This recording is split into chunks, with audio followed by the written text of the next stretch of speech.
बिस्मिल्लाहिर्रहमानिर्रहीम। स्टार्ट करते हैं कैटसन के चैप्टर 38 की पार्ट 3 की वीडियो को। एग्जाम में अगर इस चैप्टर से कोई क्वेश्चन आएगा तो 80% चांसेस है कि वो एंटी थायराइड ड्रग से ही क्वेश्चन करेंगे। सही की बात। एंटी थायराइड ड्रग्स इंपॉर्टेंट है एग्जामिनेशन पॉइंट ऑफ व्यू से। होते क्या है बेसिकली, नाम से जाहिर है ये वो ड्रग्स हैं जो कि थायराइड के फंक्शन को कम करने में रोल प्ले करेंगे। यानी कि अगर किसी बंदे को हाइपर थायराइडिज्म है, थायराइड टॉक्सिकोसिस है, या वो कह सकते हैं थायराइड स्ट्रॉम है। थायराइड स्ट्रॉम बेसिकली होती है जिसमें बहुत ज़्यादा थायराइड हार्मोन्स रिलीज होते हैं, एक इमरजेंसी सिचुएशन होती है। सही की बात। या हाइपरथायराइडिज्म की एक और डिजीज ग्रेव्स डिजीज है जो कि हम पहले भी पढ़ चुके हैं पार्ट 1 की वीडियो में। ऐसा कोई भी मसला है कि जिसमें थायराइड हार्मोन ज़्यादा हुआ है, उसको ट्रीट करने के लिए हम लोग एंटी थायराइड ड्रग्स देते हैं। सही होगी बात। अब एंटी थायराइड ड्रग्स में मुख्तलिफ किस्मों के ड्रग्स हैं जो कि यूज़ होते हैं। पहला जो हमने ग्रुप पढ़ना है वो है थायोअमाइड्स। थायोअमाइड्स के अंदर आपने दो नाम याद रखने हैं, मेथिमाजोल और प्रोपाइल थायोयूरेसिल। प्रोपाइल थायोयूरेसिल को PTU भी कहते हैं। डन होगी बात। ये दोनों सल्फर कंटेनिंग थायोमाइड्स हैं और ये सिंथेसिस ऑफ थायराइड हार्मोन को इनहिबिट करते हैं। अब थायराइड हार्मोन का सिंथेसिस हम लोग पार्ट 1 की वीडियो में थोड़ा बहुत स्टडी कर चुके हैं, तो यहाँ पे हमारे लिए इसके मैकेनिज्म को समझना आसान होगा। एक दफ़ा हम रिवाइज कर लेते हैं कि थायराइड हार्मोन किस तरीके से बन रहा था। सिंथेसिस को रिवाइज कर लेते हैं। सबसे पहले हमने कहा था डाइट से आया आयोडीन। वो आयोडीन खास ट्रांसपोर्टर के थ्रू, बेसिकली सोडियम आयोडीन सिम्पोर्टर होता है ये, ठीक है। उस खास ट्रांसपोर्टर के थ्रू थायराइड ग्लैंड के अंदर गया, वहाँ जाके इसको एलिमेंटल फॉर्म में कन्वर्ट किया गया विद द हेल्प ऑफ थायरोडॉक्सिल पेरोक्सीडेज। और फिर ये एलिमेंटल आयोडीन जो है वो थायरोग्लोबुलिन के अमाइनो एसिड्स के अंदर घुसता गया। घुसने से आपके पास मोनो आयोडोटायरोसिन और डाई आयोडोटायरोसिन बनते गए, और ये मोनो आयोडोटायरोसिन और डाई आयोडोटायरोसिन की फिर मिल गए आपस में। ये मैंने आपको बताया था ना, ये आपस में मिल के इन्होंने T3 और T4 बनाया था, और अल्टीमेटली जब ये थायरोग्लोबुलिन टूटता है तो ये T3 T4 रिलीज होते हैं और ये आपके पास थायराइड ग्लैंड से रिलीज हो जाते हैं फाइनली। डन होगी बात। तो अब हम देखते हैं कि ये जो थायोअमाइड्स हम पढ़ रहे हैं इनका क्या मैकेनिज्म एक्शन है। पहले नंबर पे ये जो पेरोक्सीडेज वाला काम है, इस काम को इनहिबिट करते हैं थायोअमाइड्स। दूसरे नंबर पे ये जो आयोडीन इसके अंदर ऐड हुई थी, यानी कि ऑर्गेनिफिकेशन, इस ऑर्गेनिफिकेशन को भी इनहिबिट करते हैं थायोमाइड्स। तीसरे नंबर पे ये जो थायरोग्लोबुलिन के अंदर इन प्रोटीन्स ने आपस में मिल के T3 और T4 बनाया था, इस आपस के मिलने वाले प्रोसेस को भी इनहिबिट करते हैं आपके थायोमाइड्स, ठीक है। बाकी रिलीज वगैरह को इनहिबिट नहीं करते, लेकिन जो रिलीज्ड एंजाइम्स होते हैं उसमें आपको पता है कि पेरिफ्री के अंदर T4 को T3 में कन्वर्ट कर लेती है बॉडी, क्योंकि बॉडी को पता है T3 बहुत तगड़े वाला है, तो वो इससे T4 को भी T3 में कन्वर्ट करती है। इस पेरिफेरल कन्वर्जन को भी इनहिबिट करते हैं थायोअमाइड्स, ठीक है। तो यानी कि आप कह सकते हो इस सारे प्रोसीजर में सिर्फ आयोडीन का अपटेक और एंजाइम का रिलीज, इन दो स्टेप्स के ऊपर इफेक्ट नहीं किया, बाकी तकरीबन हर इफेक्ट को थायोमाइड ने इफेक्ट कर दिया। ओके ओके बात। अब एक और बात समझनी, तो ये मैकेनिज्म ऑफ एक्शन समझ में आ गया, चार चीज़ों पे इफेक्ट कर रहा है। अब एक और बात समझने की ये है कि देखो ये सिंथेसिस को रोक रहा है। इसका मतलब है आपने दवाई दी, दवाई देने से पहले ऑलरेडी जो एंजाइम्स सिंथेसाइज हो चुके हैं उन एंजाइम्स का तो रिलीज हो ही जाएगा। वो तो 2-3 दिन, 4 दिन, हफ्ता 2 हफ्ता रिलीज होते रहेंगे, क्योंकि थायराइड ग्लैंड ने कुछ ना कुछ एंजाइम पहले से भी तो बना के रखे हुए हैं ना, कुछ ना कुछ स्टोर भी तो किए हुए हैं, तो वो जो स्टोर्ड एंजाइम्स हैं वो तो रिलीज होते रहेंगे आहिस्ता आहिस्ता। माना कि हमने उसकी T3 में कन्वर्जन को रोक दिया, लेकिन T4 भी आखिर कुछ ना कुछ काम तो करता है। तो मतलब ये है कि थायोअमाइड्स का जो इफेक्ट है वो काफ़ी देर बाद आना शुरू होता है। तो ये वो बात कर रही है कि 3 to 4 वीक्स बाद उसका फुल इफेक्ट आता है। पहले भी थोड़ा बहुत इफेक्ट आ जाएगा, जारी बात है। T4 की T3 में कन्वर्जन रुक गई है तो थोड़ा बहुत इफेक्ट तो आएगा, लेकिन पूरी तरह से जो हम कहें ना कि इसने थायराइड को बिल्कुल रोक दिया है, तो वो पूरी तरह से इफेक्ट आने में तकरीबन 3 से 4 हफ्ते लग जाते हैं। ओके ओके बात। बाकी बताया थायोमाइड्स को ओरल रूट से खाते हैं, इफेक्टिव होता है, ख़ासतौर पे स्मॉल ग्लैंड वाले पेशेंट के अंदर, माइल्ड डिजीज़ के अंदर बहुत काम की चीज़ है। ये बड़े बड़े गोइटर्स में हम लोगों को कोई और काम करने पड़ते हैं, सर्जिकल ट्रीटमेंट्स करते हैं या कुछ और चीज़ें करते हैं, उसको अभी आप फिलहाल गोली मारो, हम फार्मा पढ़ रहे हैं, सर्जरी नहीं पढ़ रहे। सही है। अच्छा जी, मेथिमाजोल को आमतौर पर प्रेफर करते हैं क्योंकि इसकी फार्माकोकाइनेटिक्स ऐसी है कि दिन में एक ही गोली खानी पड़ती है। ये बात समझ में आ गई। अब एक और बड़ा इंपॉर्टेंट पॉइंट है एग्जामिनेशन पॉइंट ऑफ व्यू से, और वो ये है कि प्रेगनेंसी के अंदर और लैक्टेशन के अंदर हम लोग प्रोपाइल थायोयूरेसिल को प्रेफर करते हैं, ठीक है। तो वैसे किसकी फार्माकोकाइनेटिक्स बेहतर है? मेथिमाजोल की, लेकिन प्रेगनेंसी में और लैक्टेशन के दौरान प्रोपाइल थायोयूरेसिल देनी होती है, क्योंकि ये दूध में भी नहीं जाती है, प्लेसेंटा को भी क्रॉस नहीं करती, तो प्रोपाइल थायोयूरेसिल बहुत अच्छी बची है। सही हो गया। अब मिनी कैट्सन ने तो इतनी बातें लिखी हुई है, तो पेपर में आया तो चाहे आप यही लिख देना कि भाई प्रोपाइल थायोयूरेसिल प्रेगनेंसी में देनी है। लेकिन अगर मैं आपको कोई मजीद ही बात बताऊँ ना, तो होता बेसिकली इस तरह से है कि प्रोपाइल थायोयूरेसिल ठीक है देते हैं हम, लेकिन प्रोपाइल थायोयूरेसिल भी हेपेटोटॉक्सिक ज़रूर होती है, यानी कि बच्चे में तो चलो नहीं जा रही, लेकिन ये हेपेटोटॉक्सिक है। तो आप पूछेंगे कि यार मेथिमाजोल क्यों नहीं देते? भाई मेथिमाजोल प्रेगनेंसी में इसलिए नहीं देते क्योंकि उसके टेरेटोजेनिक इफेक्ट्स होते हैं। वो सर के ऊपर भी एक वो गोलू सा बन जाता है, क्यूटस एप्लेजिया कहते हैं, और मुख्तलिफ किस्म के टेरेटोजेनिक इफेक्ट्स हैं मेथिमाजोल के। लेकिन टेरेटोजेनिक इफेक्ट्स आपको पता है ज़्यादातर फर्स्ट ट्राइमेस्टर के अंदर इफेक्ट कर रहे होते हैं, क्योंकि फर्स्ट ट्राइमेस्टर के अंदर बेसिकली ऑर्गन्स की फॉर्मेशन और ये वाली सारी चीज़ें हो रही होती है ना। तो कई दफ़ा किया इस तरह से जाता है कि हम कहते हैं कि यार अगर पूरी प्रेगनेंसी में प्रोपाइल थायोयूरेसिल देते रहे तो हेपेटोटॉक्सिसिटी काफ़ी ज़्यादा हो जाएगी। तो हम करते ये हैं कि फर्स्ट ट्राइमेस्टर के अंदर आप कह सकते हो प्राइमरी ट्राइमेस्टर, क्योंकि पी से प्राइमरी है और पी से प्रोपाइल थायोयूरेसिल है, तो प्राइमरी यानी फर्स्ट ट्राइमेस्टर के अंदर हम लोग प्रोपाइल थायोयूरेसिल देते हैं, और फिर सेकेंड और थर्ड ट्राइमेस्टर में हम लोग मेथिमाजोल दे देते हैं, क्योंकि मेथिमाजोल फिर जारी बात है टेरेटोजेनिसिटी सेकेंड और थर्ड ट्राइमेस्टर में एज सच कॉज नहीं करेगा। समझे की बात? तो फर्स्ट ट्राइमेस्टर में प्रोपाइल थायोयूरेसिल और सेकंड थर्ड ट्राइमेस्टर में मेथिमाजोल। फर्स्ट ट्राइमेस्टर में मेथिमाजोल क्यों नहीं देते? क्योंकि ये बच्चे को खराब करेगा, टेरेटोजेनिसिटी कॉज करेगा। और बाकी दोनों ट्राइमेस्टर में प्रोपाइल थायोयूरेसिल क्यों अवॉइड करते हैं? हेपेटोटॉक्सिसिटी की वजह से। ओके ओके, बात क्लियर हो गई, बात समझ में आ गई। ऑलराइट जी, अब उसके टॉक्सिक इफेक्ट्स वगैरह स्टडी किए हुए हैं। स्किन रैश कॉज कर रहा है, स्वेयर रिएक्शंस, वैस्कुलाइटिस, इंपॉर्टेंट इसमें ये ए ग्रेनुलोसाइटोसिस भी कॉज करता है। ये आपके पास एमसीक्यू भी आया हुआ है, यहाँ पे उन्होंने पूछा हुआ है rare but a serious toxicity associated with thioamides, वो क्या है? आंसर है ए ग्रेनुलोसाइटोसिस। ओके होगी बात। Alright, these effects are usually reversible. चलो खुशखबरी भी एंड में आपको मिल गई। तो थायोमाइड्स हमारे पास यहाँ पे कंप्लीट होते हैं। बहुत इंपॉर्टेंट ड्रग ग्रुप था। एंटी थायराइड ड्रग्स में मेथिमाजोल, प्रोपाइल थायोयूरेसिल, ये नाम आपको याद होने चाहिए। डन हो गया। नेक्स्ट ग्रुप आता है आयोडाइड सॉल्ट्स एंड आयोडीन। हैं भाई, आयोडीन तो थायराइड हार्मोन को बनाने में हेल्प कर रहा था, तो हम आयोडीन को सॉल्ट्स दे रहे हैं एज एंटी थायराइड। तो ये बड़ी ही एक इंटरेस्टिंग किस्म की स्टोरी है भाई। होता बेसिकली ये है कि जब हम बहुत ज़्यादा आयोडीन दे देते हैं ना, बहुत कंसनट्रेटेड आयोडीन दे देते हैं, तो थायराइड पागल हो जाता है। ठीक है, जो इतनी आयोडीन मिलती है ना, वो कहता है बस अब तो मुझे काम करने की ज़रूरत ही नहीं है, बहुत ज़्यादा आयोडीन आ गई। और जब वो बिल्कुल ठंडा पड़ जाता है तो as a result thyroid hormone का सिंथेसिस कम हो जाता है।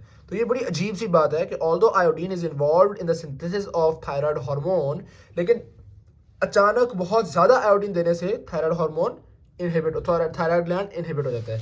इसको हम नाम देते हैं, वैसे मैंने कैटेगरी नहीं लिखा हुआ लेकिन मैं आपको बता रहा हूँ, इसको नाम देते हैं वुल्फ-चाइकोफ इफेक्ट। ठीक है, वुल्फ-चाइकोफ इफेक्ट क्या है कि अगर हम सडनली बहुत ज़्यादा डोज ऑफ आयोडीन दे दें तो आपका थायराइड ग्लैंड थायराइड हार्मोन के सिंथेसिस को कम कर देता है। ठीक है, लेकिन ये टेम्परेरी कम करता है। होता क्या है, एक दफ़ा तो कम कर दिया, वो जो एंजाइम्स थे, थायराइड T3 था, T4 था, उसके रिलीज़ को हमने कम कर दिया। थायराइड ग्लैंड ने कहा कि बस भाई अब फिलहाल रिलीज़ ना करो, क्योंकि उसको हुआ कि यार बॉडी में तो बहुत ज़्यादा आयोडीन है, तो उसने T3 T4 का रिलीज़ रोक दिया। अब मैं ये यहाँ से बनाता हूँ ऑरेंज कलर का। ठीक है, रिलीज़ को उसने रोक दिया। तो थोड़ी देर बाद जब बॉडी में T3 T4 कम होगा तो हम लोग कहेंगे थायराइड ग्लैंड से, यार तुम क्या कर रहे हो, तुम पागल हुए हो, तुम सिर्फ एक आयोडीन के ऊपर आसरा कर रहे हो। क्योंकि ये कहेगा यार बात तो सही है, बॉडी में T3 T4 कम है, लेकिन ये आयोडीन तो बड़ा गंदा बच्चा है। तो ये क्या करेगा, आहिस्ता आहिस्ता आयोडीन के रिसेप्टर्स कम करना शुरू कर देगा और आयोडीन को इतनी लिफ्ट नहीं कराएगा। कहेगा यार आयोडीन तुम तो काबिल एतबार रहे नहीं, मैंने तुम पे भरोसा करके रिलीज़ को कम किया था, लेकिन तुम तो भरोसे वाले हो ही नहीं। ठीक है, तो थोड़ी देर बाद थायराइड ग्लैंड जो है वो एस्केप कर जाएगा इस आयोडीन के रिस्पॉन्स, यानी वुल्फ-चाइकोफ इफेक्ट जो है वो आहिस्ता आहिस्ता खत्म होना शुरू हो जाएगा। समझो की बात? तो आप कह सकते हो कि टेम्पररीली हाइपरथायराइडिज्म को कंट्रोल करने के लिए हम लोग आयोडाइड सॉल्ट्स और आयोडीन को यूज़ कर सकते हैं। सही है। अच्छा, किस फॉर्म में दिया जाता है? लुगोल सोल्यूशन क्या है? आयोडीन और पोटेशियम आयोडाइड का एक सोल्यूशन है, तो ये जेन में रख लो ज़रा, लुगोल सोल्यूशन। ठीक है, तो कोई लुगोल सोल्यूशन पूछे तो ये आयोडाइड सॉल्ट्स ही हैं, हमें बस अजीब सा नाम है, या अलग से सोल्यूशन ऑफ पोटेशियम आयोडाइड भी कह सकते हैं। लुगोल सोल्यूशन भी बेसिकली पोटेशियम आयोडाइड का ही एक सोल्यूशन है, लेकिन सिर्फ पोटेशियम आयोडाइड का सोल्यूशन भी लिखा सकता है। और एडवर्स इफेक्ट्स क्या है भाई? अगर आप पोटेशियम दे रहे हो, आयोडाइड दे रहे हो, सारी बात है, तो मेटालिक टेस्ट तो आएगा ना। तो मेटालिक टेस्ट एक इंपॉर्टेंट एडवर्स इफेक्ट है इसका। एडवर्स इफेक्ट्स दूसरे भी हैं, rash, fever, bleeding disorders, anaphylactic shock, लेकिन पता जो ज़रा डिफरेंट चीज़ होती है वो ज़्यादा इंपॉर्टेंट होती है ना। तो मेटालिक टेस्ट एक सिग्निफिकेंट बात है आयोडाइड सॉल्ट्स के बारे में। अच्छा, एक और चीज़ देखो, थायोअमाइड्स सिर्फ सिंथेसिस ऑफ हार्मोन को इनहिबिट कर रहे थे, इसलिए हमने कहा था कि इनका फुल इफेक्ट आते आते 3-4 हफ्ते लग जाएंगे, क्योंकि प्री फॉर्म्ड जो है वो रिलीज होते जा रहे हैं। वेयर एज ये जो आयोडाइड्स हैं ये चलो थोड़ा बहुत सिंथेसिस को भी इफेक्ट कर रहे हैं, लेकिन ये रिलीज ऑफ हार्मोन को भी इफेक्ट करते हैं। तो चूंकि आयोडाइड्स रिलीज ऑफ हार्मोन को इफेक्ट करते हैं, इसलिए बॉडी में जल्दी ये लोग T3 T4 के लेवल को कंट्रोल कर लेते हैं। तो इनका इफेक्ट 2 to 7 डेज के अंदर अंदर आ जाता है।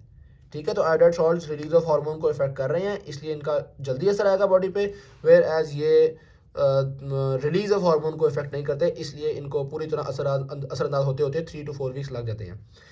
Clinical use of iodide salts की बात की जाए तो एक तो बात आपको पता है कि ये बहुत लॉन्ग टर्म में तो काम नहीं आएंगे, क्योंकि थोड़ी देर बाद स्केप करना शुरू हो जाएगा आपका थायराइड हार्मोन, थायराइड ग्लैंड। ठीक है, तो ये शॉर्ट टर्म में काम आते हैं। ख़ास तौर पे आपने सर्जिकल रिसेक्शन करनी है तो आप चाहते हैं कि जब आप थायराइड ग्लैंड पे कट लगाएं तो बहुत ज़्यादा ब्लीडिंग ना हो, तो हम पहले ये दे देते हैं ताकि थायराइड ग्लैंड के अंदर ब्लड वेसल्स थोड़ी कम हो जाएं, उसकी वैस्कुलरिटी कम हो जाए, थायराइड ग्लैंड थोड़ा सुस्त पड़ा हुआ हो, और उस वक्त हम सर्जिकल रिसेक्शन करें। या फिर थायराइड स्टॉर्म, मैंने पहले बताया थायराइड स्टॉर्म एक इमरजेंसी सिचुएशन होती है जिसमें बहुत ज़्यादा थायराइड ग्लैंड रिलीज हो जाते हैं। तो ऐसे इमरजेंसी सिचुएशन में इस तरह की सूरत हाल में हम लोग आयोडाइड सॉल्ट्स और आयोडीन वगैरह को यूज़ करते हैं। ओके हो गया। नेक्स्ट आता है आपके पास रेडियो एक्टिव आयोडीन है, दोबारा आयोडीन। तो इट इज़ वेरी इंटरेस्टिंग कि हम लोग एंटी थायराइड ड्रग्स में आयोडीन को बार बार पढ़ रहे हैं। आयोडीन सॉल्ट्स हमने अलग पढ़ लिए और अब हम पढ़ रहे हैं रेडियो एक्टिव आयोडीन। इसमें भाईजान आपने simply radio active form of iodine दे दी है, वो अपनी रेडियो एक्टिविटी की वजह से शुआएं रिलीज करेगा और थायराइड ग्लैंड को तबाह कर देगा। वाह जी वाह।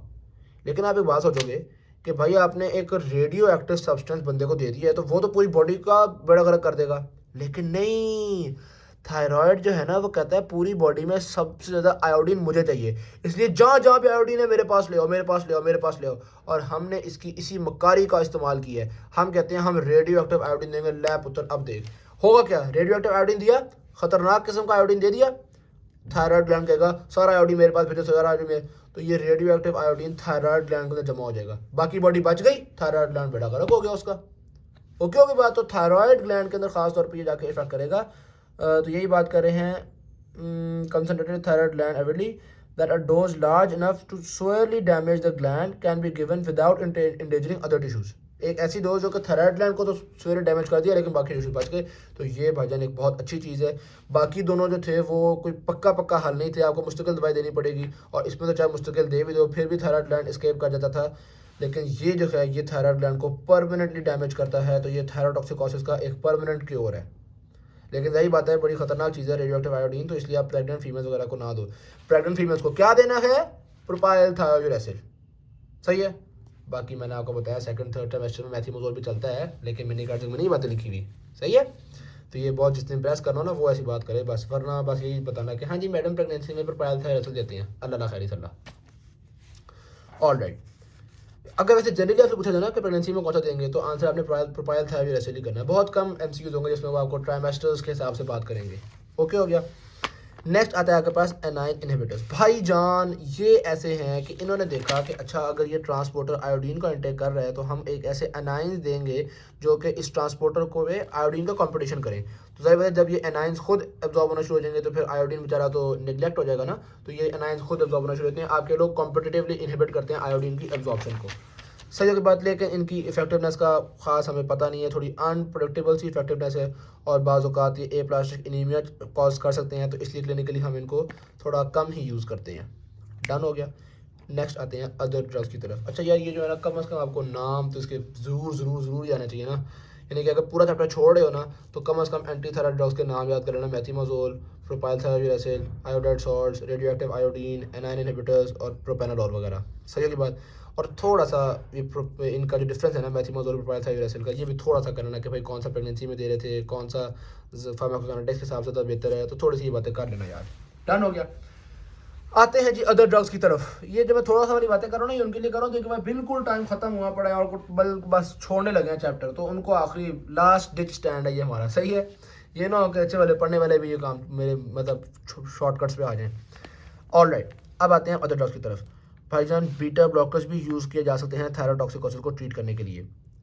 कैसे? देखो एक तो बात ये है जो चीज़ें थायराइड ग्लैंड कॉज कर रहा था ना, टैकीकार्डिया और इंक्रीज स्ट्रोक वॉल्यूम और ये चीज़ें, इन सिम्टम्स को ट्रीट करेंगे बीटा ब्लॉकर्स। आपको पता है हार्ट रेट को स्लो वगैरह करता है, ये सारी चीज़ें सिम्टम्स को ट्रीट करता है। लेकिन सिम्टम्स को ट्रीट करने के अलावा थायराइड हार्मोन को भी ये कम करता है, क्योंकि ये peripheral conversion of T4 to T3 इस कन्वर्जन को इनहिबिट कर रहा है। और आपको पता है T3 बहुत तगड़ी वाली फॉर्म होती है, तो अगर ये तगड़ी वाली फॉर्म बनाने से रोक रहा है तो इसका मतलब है कि ये डायरेक्टली भी खासतौर पर प्रोपेनोलॉल जो है ये डायरेक्टली भी उसको इनहिबिट कर रहा है। ओके हो गया। तो एक तो हमने पढ़ लिया बीटा ब्लॉकर्स।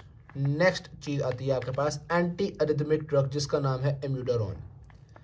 तो वैसे भी एमसीक्यू आ सकता है कि कौन सा एंटी एरिथमिक यूज़ होता है थायराइड ग्लैंड को डिजीज को ट्रीट करने के लिए, या आ सकता है कि पेशेंट है उसको एरिथमिया का प्रॉब्लम भी है और अब हाइपरथायराइडिज्म भी हो गया, तो आप कौन सा ड्रग दोगे, तो आप उसमें एम्यूडारोन को समझ लेना।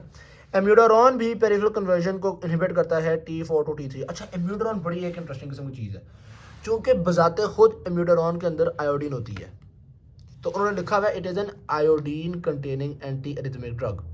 तो होता क्या है, ये T4 की T3 में कन्वर्जन को इनहिबिट कर रहा है, इसका मतलब है कि हाइपोथायराइडिज्म कॉज कर रहा है।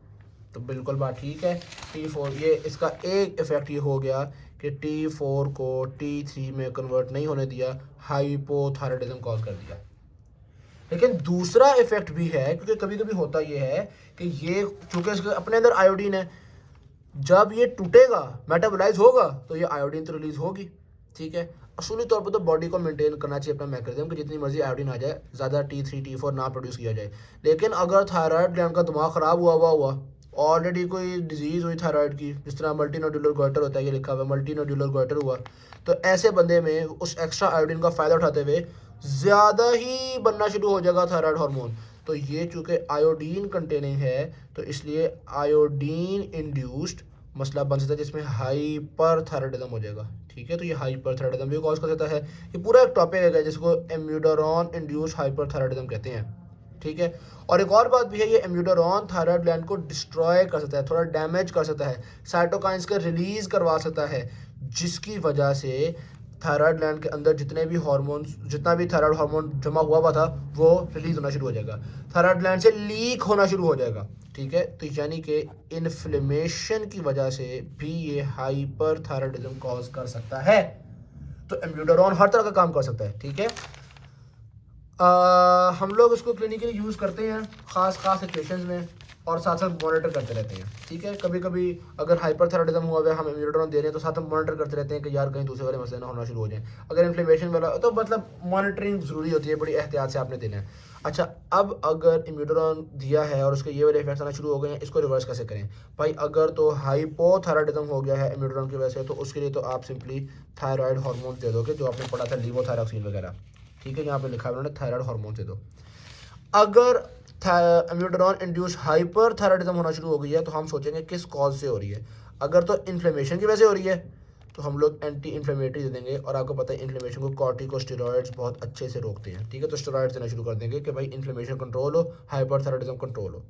और अगर आयोडीन इंड्यूस्ड मसला हुआ है, तो उसको ट्रीट करने के लिए हम लोग फिर थायोअमाइड्स दे देते हैं, ठीक होगी बात। तो ये आपको 3 तरह के इफ़ेक्ट्स बता दिए एम्यूडारोन के, और उन तीनों इफ़ेक्ट्स के इलाज भी बता दिए। हाइपोथायराइडिज्म हो रहा है तो थायराइड हार्मोन देना शुरू कर दो, आयोडीन इंड्यूस्ड हाइपरथायराइडिज्म हो रहा है तो थायोमाइड्स दे दो, और इन्फ्लेमेशन इंड्यूस्ड हाइपरथायराइडिज्म हो रहा है तो कॉर्टिकोस्टेरॉइड्स दे दो। क्लियर हो गई बात जी। उसके अलावा वो कह रहे हैं कि बाज़ औक़ात ये एक्सरे, सिटी स्कैन, इन चीज़ों के लिए हम लोग एक रेडियो कंट्रास्ट मीडिया यूज़ करते हैं, जो कि ज़्यादा अच्छे से आपको इमेजिंग में हेल्प करता है, ठीक है। वो जो रेडियो कंट्रास्ट मीडिया है वो इमेजिंग में हेल्प करने के अलावा बाज़ औक़ात चूँकि वो आयोडीनेटेड होता है, तो वो बाज़ औक़ात थायराइड ग्लैंड को भी तोड़ने में, या ऐसा कह लो T4 की कन्वर्जन इनटू T3 को भी इनहिबिट करने में रोल प्ले करता है। तो ये जो रेडियो कंट्रास्ट मीडिया है, इसको हम इमेजिंग के अलावा हाइपरथायराइडिज्म में भी यूज़ कर लेते हैं। यहीं पे चैप्टर ख़त्म होता है। Thank you very much. Video अच्छी लगी शेयर ज़रूर कीजिएगा, चैनल को सब्सक्राइब कीजिएगा। अल्लाह हाफ़िज़।